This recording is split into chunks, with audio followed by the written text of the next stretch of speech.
आज की इस वीडियो में हम डिफेंस से जुड़ी दो बड़ी खबर के ऊपर बात करने वाले हैं, जिसमें पहली खबर बीईएल यानी कि भारत इलेक्ट्रॉनिक्स लिमिटेड द्वारा बनाए गए ड्रोन को लेकर है और इसके साथ ही डीआरडीओ द्वारा बनाए जा रहे सबमरीन हंटर को लेकर भी हम बात करने वाले हैं। तो चलिए दोस्तों, बिना वक्त गवाए स्टार्ट करते हैं इस वीडियो को। भारत इलेक्ट्रॉनिक्स लिमिटेड यानी कि बीईएल ने बताया है कि उनके द्वारा विकसित किया गया एक नया ड्रोन पठानकोट जैसे हमले को रोकने में मदद कर सकता है। और बीईएल अपने जिस ड्रोन की बात कर रहा है यहाँ पर, वो करीब 9 किलोग्राम का है, जो एयरफील्ड और एयरबेस के ऊपर एक फिक्स पोजीशन में लैटर कर सकता है। वहीं इसके साथ ही ये ड्रोन 360 डिग्री के सर्विलेंस कैपेबिलिटी प्रोवाइड करने में भी सक्षम है। वहीं यह एक कैथड यूएवी है, यानी कि यह एक केबल जैसा किसी फिजिकल लिंक के माध्यम से ग्राउंड पर मौजूद किसी पर्सन या ऑब्जेक्ट के साथ हमेशा ही जुड़ा रहता है। वहीं बीईएल के इस ड्रोन में जो केबल इस्तेमाल की गई है, तो यही केबल इस ड्रोन में बैटरी से पावर सप्लाई करने के भी काम आती है। इस ड्रोन को सीसीटीवी कैमरे के साथ भी इक्विप्ड किया गया है और इसकी रेंज डे लाइट में तकरीबन 2 किलोमीटर के आसपास है। वहीं इसमें electro optical infrared thermal camera भी इक्विप्ड किए गए हैं, जिनकी रेंज करीब 600 किलोमीटर तक है।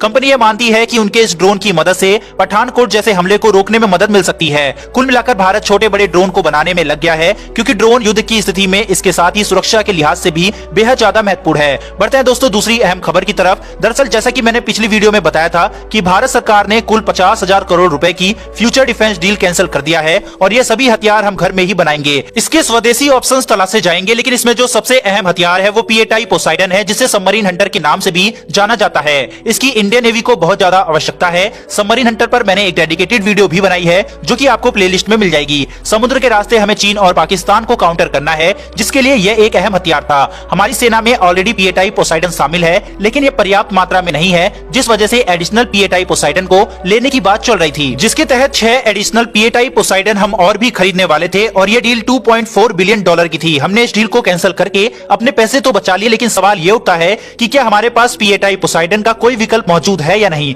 दरअसल डीआरडीओ ने पहले ही भारत सरकार को यह प्रस्ताव दिया था कि क्यों ना हम जो एयरबस C295 है, जो कि एक ट्रांसपोर्ट विमान है, उसमें हम हमारे द्वारा डेवलप किए गए यानी कि डीआरडीओ के द्वारा मैरीटाइम पेट्रोलिंग के लिए जो रडार सिस्टम्स वगैरह डेवलप किए गए हैं, उनका इंटीग्रेशन उनमें कर दिया जाए, यानी कि C295 में, और फिर बाद में हम इसका इस्तेमाल पीएटाई की तरह करें। दरअसल हमने जो एयरबस C295 की डील की थी और इसे हमने जो खरीदा था, तो उस समय ही हमने यह ऐलान कर दिया था कि इसमें जो इलेक्ट्रॉनिक वारफेयर सिस्टम होंगे वो हमारी डीआरडीओ के द्वारा डेवलप किया गया ही होगा। तो इसी के साथ साथ हम मैरीटाइम पेट्रोलिंग के लिए जो डीआरडीओ ने आईसा रडार सिस्टम का डेवलपमेंट किया है, उनका इस्तेमाल हम C295 में इंटीग्रेटेड करके कर सकते हैं, जिसके बाद ये एक तरह से वही कार्य करेगा जो कि पीएटाई पोसाइडन करने वाला था।